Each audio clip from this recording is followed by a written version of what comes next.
Hello, everybody. Today I will be presenting on the God fearing abolitionist and women's rights activist, Isabella Baumfree. Ulster County, New York, 1797, she was born into slavery. At an incredibly early age, she was sold from her family to 4 different sets of owners where she was treated very, very poorly. Continuously pushed to her limit, Isabella endured harsh physical labor and abuse from her childhood to her teen years.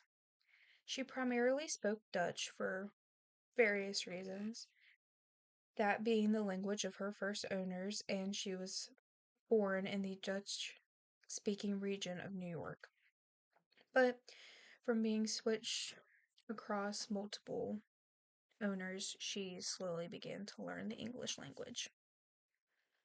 Amid being repetitively bought and sold, she met an enslaved man who, during her teen years, she would continue to have 5 kids with, one that did not end up living through its birth. In the year of 1826, just a year before the anti-slavery law would be presented and passed, she escaped with her infant daughter Sophia. Post-escape, she found retreat with the Van Wagenen family. They were gracious enough to pay her freedom for $20. With this family, they introduced her to religion and taught her of Jesus and spiritual convictions. They also helped her successfully sue for the rights of her 5-year-old son Peter, who was sold away to a family in Alabama illegally.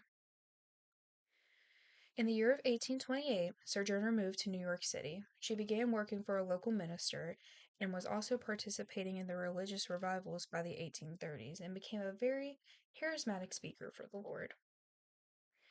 In 1843, she had declared that the Lord Himself had called upon her to go out and spread the gospel and preach the truth. Thus, she renamed herself to what we know her as today, Sojourner Truth. Once her declaration of becoming a preacher was brought to the public, she began meeting more and more abolitionists such as herself. William Lloyd Garrison and Frederick Douglass being 2 of the more famous men. Garrison's anti-slavery organization invited and welcomed Sojourner to give her speeches about the evil that is slavery. Though, the only problem at this time, Sojourner hadn't learned to read or write. So, instead, she took the time out to get with a writer and publisher to dictate a story verbally that would get turned into her autobiography, named The Narrative of Sojourner Truth, to Oliver Gilbert, who helped aid its publication. For a long while, she survived on the sales of the book, which resulted in her national recognition and got her several meetings with women's rights activists, such as Elizabeth Cady Stanton and Susan B. Anthony. She also took on many temperance advocates, which she easily conquered and championed against their causes. In 1851, Truth delivered one of the most renowned speeches of women's rights history in a lecture tour in Akron, Ohio. This is where she delivered her famous anti-woman speech.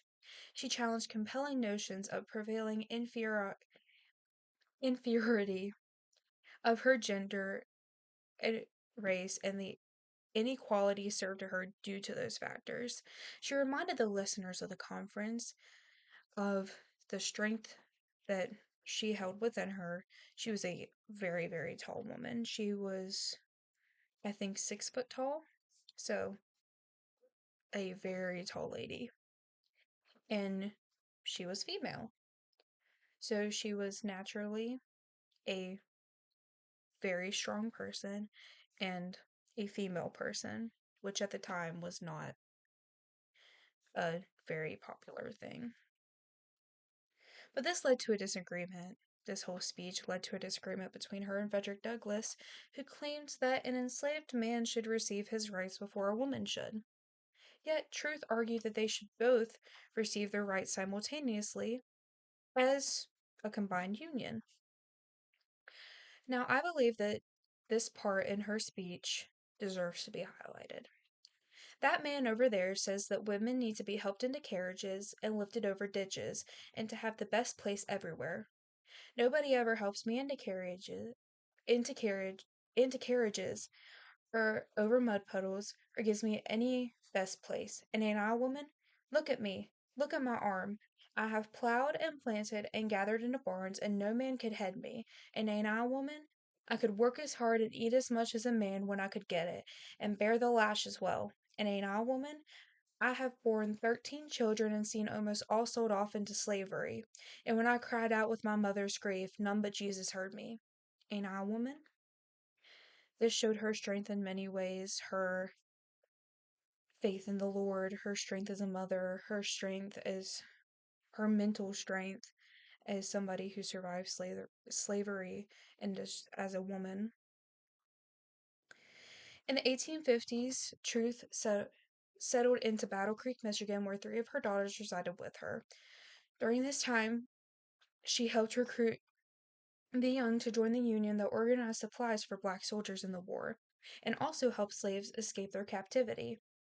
Post war, she was honored an invitation to the White House and became highly involved with the Freedmen's Bureau, helping the former enslaved find jobs and build a new life with their own.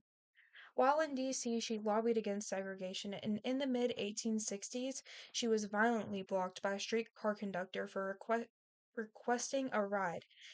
She insured for his arrest and won. She collected thousands upon thousands of signatures for a petition to provide previously enslaved people with land, but it was never truly acted upon by Congress. Nearly blind and deaf, Isabella Baumfree spent her final years in Michigan.